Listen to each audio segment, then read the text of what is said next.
ये family court माननीय कुटुंब न्यायालय इंदौर का मामला है। क्योंकि अधिकतर अभी तक आप ये सुनने में आ रहा है, देखने में आ रहा है कि अधिकतर पढ़ी लिखी पत्नियों को मेंटेनेंस नहीं मिल रहा था या अधिकतर इनकी याचिकाएं खारिज हो रही थी। लेकिन चूंकि अपने आप में एक अनोखा मामला है जिसके अंदर माननीय कुटुंब न्यायालय इंदौर ने पढ़ी लिखी MBA डिग्री होल्डर पत्नी के हित में मेंटेनेंस का आदेश पारित करा है। ये घटना सन 2017 की है। परदेशपुरा निवासी युवक से एयरपोर्ट निवासी युवती ने शादी करी थी सन 2017 में। शादी के बाद से ही जो पीड़िता के ससुराल जन, इसमें मुख्य रूप से सास ससुर द्वारा अनावश्यक पति पत्नी के वैवाहिक जीवन में दखल दिया जाता था। उनके कमरे में उनके कमरे के अंदर की बातें छुप के सुनी जाती थी। कमरे में क्या खाने पीने की चीजें ला रही जा रही वो देखा जाता था। यहाँ तक कि जो ससुर इसके अंदर ये करता था कि पीड़िता से बोलता था पत्नी से कि बहू से कि बहू तुम आजकल मेरे पैर नहीं छू रही हो। और ऐसे जब बहू पैर छीती थी संस्कृति का अनुसरण करते हुए, तो उसकी आशीर्वाद देने के नाम पे अपने दोनों हाथों से उसकी पीठ पर बुरी नीयत से गंदी हरकत करते हुए अश्लील हरकत करता था।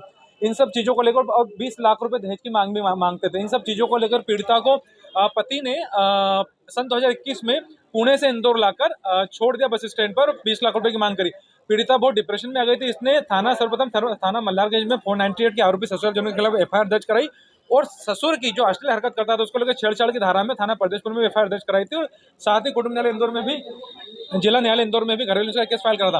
पूरा केस चलने के दौरान जब पत्नी को पति द्वारा भरण पोषण नहीं मिला तो पत्नी ने पथक से माननीय कुटुंब न्यायालय इंदौर में भरण पोषण की याचिका प्रस्तुत करती है। कोर्ट से भरण पोषण की मांग करती है, जहां पर पति द्वारा कोर्ट में उपस्थित होकर यह पक्ष लगाया कि चूंकि मेरी पत्नी पढ़ी लिखी हो और आय अर्जित करती, इस कारण से कमाती, इस कारण से मैं उसका भरण पोषण नहीं कर सकता। कोर्ट ने दोनों पक्षों को सुनने के दौरान माननीय न्यायालय ने सबसे पहले इसमें भरण पोषण का आदेश पढ़ी लिखी पत्नी MBA डिग्री होल्डर के पक्ष में 12,000 रुपए का पारित करा और पति को आदेशित करा कि वो अपनी पत्नी को प्रति माह याचिका प्रस्तुत दिनांक से 12,000 रुपए भरण पोषण दे। साथ में ही केस लड़ने का खर्चा भी पति से पत्नी को दिलाया। इस केस में कोर्ट ने माननीय हाईकोर्ट के एक जजमेंट का उल्लेख करते हुए स्पष्ट कराया कि चूंकि भरण पोषण का कानून का उद्देश्य भरण पोषण कानून का उद्देश्य पत्नी महिलाओं और बच्चों के हितों का संरक्षण करना, साथ में ही इस कानून का उद्देश्य आवारागर्दी और निराश्रितता को रोकना है। इन सब फाइंडिंगों के आधार पर कोर्ट ने पत्नी के हित में भरण पोषण का आदेश पारित करा। ये अन्य उन महिलाओं के लिए एक नींव की मील का पत्थर साबित होगा जिनको भरण पोषण चाहिए और जो पढ़ी लिखी है लेकिन किसी कारण से अपना भरण पोषण करने में असमर्थ है।